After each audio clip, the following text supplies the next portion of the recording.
Hi, Julie Jones from SSB Performance, Smarter, Stronger, Better Mindset Training, here with this week's Mindset Made Simple Tip of the Week. Before I get into that, I would like to express my condolences, especially to those people who got the great pleasure of playing for the legend, Coach Joan Joyce from Florida Atlantic University, 19 years on the LPGA Tour, through 150 no-hitters, 50 perfect games, 750 wins in softball, played competitive basketball, was an amazing athlete, an amazing human being. And to all those who got to play for her and were touched by her, I send my heartfelt condolences to you. We lost a great champion in women's athletics this weekend, and I don't know that Joan will ever be replaced in what she was able to accomplish as an athlete. Now that we are moved into this play only one sport kind of culture, I think what Joan did before Title IX even existed for our game,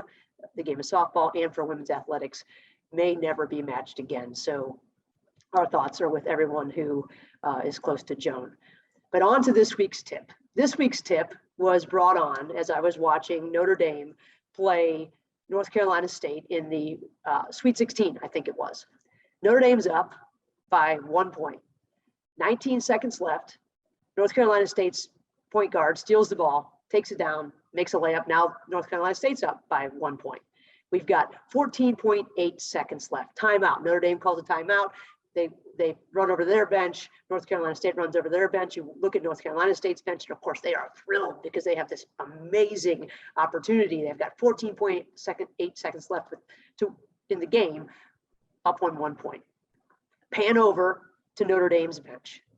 Despair, hands in heads, despair, a steal, a give up. All they had to do was practically hold the ball, and they go on to the Elite Eight. By looking at both of those benches, you almost knew what was going to happen when they came back out on the court for those last 14 seconds of the game. Flashback to 2003. I'm coaching at Cleveland State. We're up by 2 in the top of the 7th. We have a kid up who we've got the ground out to second base twice. So I think, oh, heck, why not? Let's pitch to her one more time. Well, there it goes. 2-run homer over the center field fence. My catcher slams her helmet down. Both of us, Notre Dame and the Cleveland State Vikings at the time, back in 2003, felt like it was over. Yet, we still had time to play. They had 14.8 seconds, which they can score in that time. It's Notre Dame, for goodness sakes.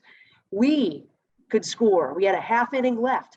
Push came, we had 3 more outs to use, that we had practically taken ourselves out of the game by our reaction. Stats lie, predictions lie. If we knew what was going to happen, we wouldn't even need to play the game. Who's better? Doesn't make any difference. We play the game because we still have opportunities to change the game if we still have time. I don't have a foolproof method for helping us with our reactions, but I do know a few things that might tip the scales in our favor if we can control what happens after a disappointing, distraught situation, a mistake. Bad things happen. We react. The outcome then gets changed by our reaction. This E plus R equals O is not new to us, but in watching the Final Four, or the March Madness, I should say, it came back up in my mind, and I thought, and then of course 2003 came back up in my mind, and that was great memories. But on to thinking about what we can do to get ourselves past our reactions, or to plan to react better. Number one, when we call timeout, whether it's on the sidelines, when we're at the mound, it's in between innings, whatever it is, force our players. We need to force our players to look up, to get big. We know that being expansive is an aggressive position. Being diminutive means we're not moving anywhere. We have never found our answer to our problems on the tops of our shoes. Never been done. We have to get expansive. Raises our testosterone, lowers our cortisol. That's what we need in times of stress. Get big, make everyone look you in the eye. That's huge. Number 2, we need to be sure that we are taking advantage of our stress regulator in our breath. Make everyone take a collective deep breath in, let them hold it, exhale. Do it again if we need to. In, make them hold it. Exhale. Diaphragmatic breathing, fancy word for blowing out our belly and sucking it in. Blow it out when we breathe in, suck it in when we breathe out. Feed the thinking part of the brain. We may not all react the same in the way that we react to things, right? But our bodies do. And these two things, getting big and using our breath, can help us settle. And that's what we need when something goes wrong. We need to settle back into our process. And last but not least, of course, now that we've gotten our body a little bit more under control, we've gotten big, we've breathed, we're back to resetting to the good chemicals in our brain, as opposed to the disappointing chemicals that get shot up, or the disappointment that arises. We need to remember again, what can we control? What's important now? Where are we? What do we need to do? How are we going to do it? What happened, happened. It is what it is. We can't go back and change it. And we don't even need to think about it right now. We need to think about the next 14.8 seconds. We need to think about the next 3 at-bats, maybe 4 at-bats, maybe 5 at-bats. We need to think about the next half inning, not the 2-run homer, not the steal and the easy layup. What is important now? Where are we? What do we need to do? How are we going to do it?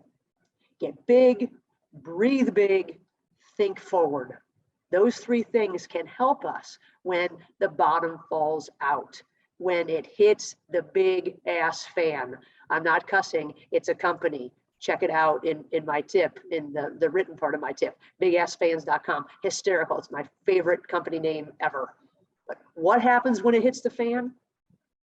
If we plan our reaction, if we plan our reaction as leaders, I wish I would have done this more. Our reactions matter. My reactions were bad a lot.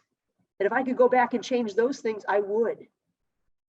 If we have a plan to get big, to breathe big, and to look forward, we too can change the outcome. Will we win every time? Not necessarily. Will we give ourselves a chance to win every time? Yes, we will. So get big, breathe big, think forward, and see what happens. Check the rest of my tips out at ssbperformance.com/blog. I think that's what it is. All of a sudden, I couldn't think of it. If you'd like to get in touch, send me an email at juliej@ssbperformance.com. And until next week, have a great week. Get big, breathe big, look forward.